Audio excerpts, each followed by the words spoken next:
Welcome back to CNC Farm. I am Ashley. If this is your first time here, thank you so much for stopping to join us. Today we are making some homemade meatballs. This is one of my favorite recipes, so let's get started. We're going to start off first by making our panad, which is just breadcrumbs and milk. And today we are using panko. I have found that using panko breadcrumbs in the meatballs just gives them a better texture. I just like them better. So this is 1/3 cup of milk. I'm using whole milk.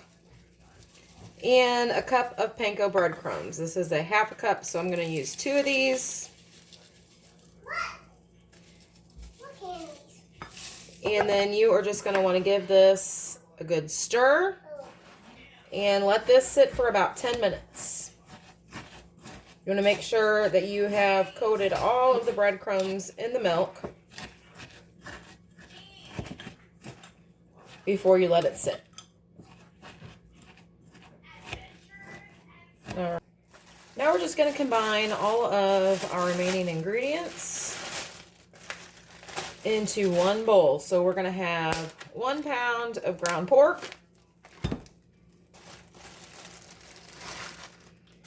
and 1 pound of ground beef.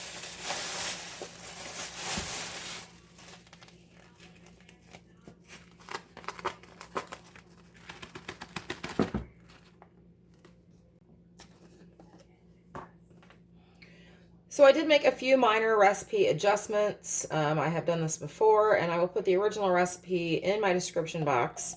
It calls for minced garlic cloves 4. We are using pre-minced. So I'm going to add about 4 overflowing 1/2 teaspoons of garlic. We're going to add our panad.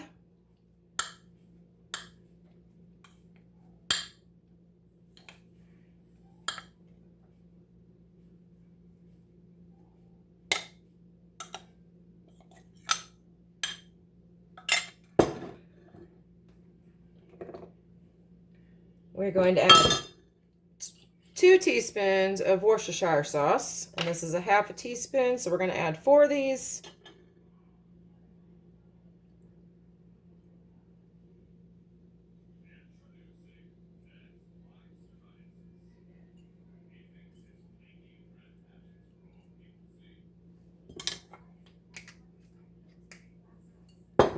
One cup of shredded, grated Parmesan cheese.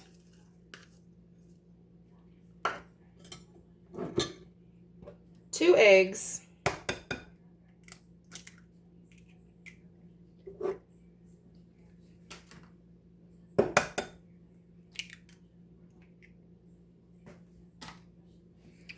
And the seasoning, which consists of minced onion, pepper, oregano, dried basil, salt, and red pepper flakes. And now all you're going to want to do is mix this until combined. You do not want to overmix it. And then we are going to chill this in the refrigerator for about an hour.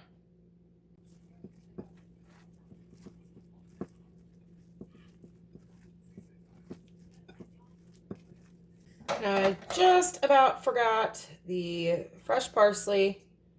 Now the original recipe calls for 1/4 cup of fresh herbs, a mix of fresh Italian herbs. All I had was fresh parsley, and that is the reason why I use dried herbs for the rest of it. So we are just going to cut up probably a little less than 1/8 of a cup here. I'm not even measuring it, as you can see. I'm just kind of cutting some up. But this is fabulous, fabulous, fabulous when you use all fresh herbs. So I cannot wait for all of these herbs to come in my garden, and I can make this again. Cut up some of these bigger pieces that I dropped.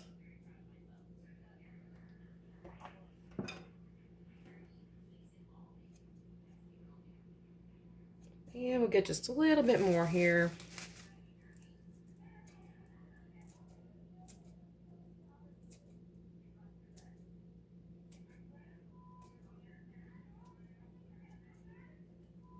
All right. Give this one little last mix up, and then this is going to be ready to go into the refrigerator.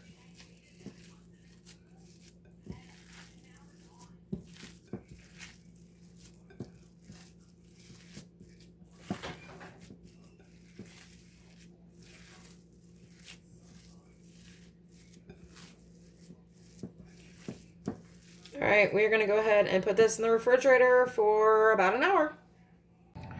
Now we're just going to make these into little balls. Now you can do whatever size you want. If you wanted bigger ones for meatball sandwiches, smaller ones for spaghetti, or bigger ones for spaghetti, whatever you want to do, just keep in mind that if you make them smaller, your cooking time is going to be less due to the size. So I today actually am making some, I would say small ones. They're going to be probably a little less than an inch in diameter. But we are just going to ball these up. And then I am going to bake it in a preheated 425-degree oven for about 10 minutes. And I'm going to turn them halfway through. And there's my preheated oven. But again, I'm going to watch them because I kind of do these every time I make them a different size, just depending on what I'm making them for. So our first batch is ready to go, and we are going to pop these in the oven. So we are just going to finish up the rest of our meatballs. I was able to get these into 2 batches exactly. And tomorrow night, I'm going to be making some homemade Alfredo, and I'm going to serve these with some Alfredo and pasta, so stay tuned for that video. And these are fabulous, guys. They've already been disappearing off the plate, so check out the recipe. And as always, thank you guys so much for watching, and until next time, everyone have an awesome day. Don't forget to comment, like, and subscribe. It's much appreciated.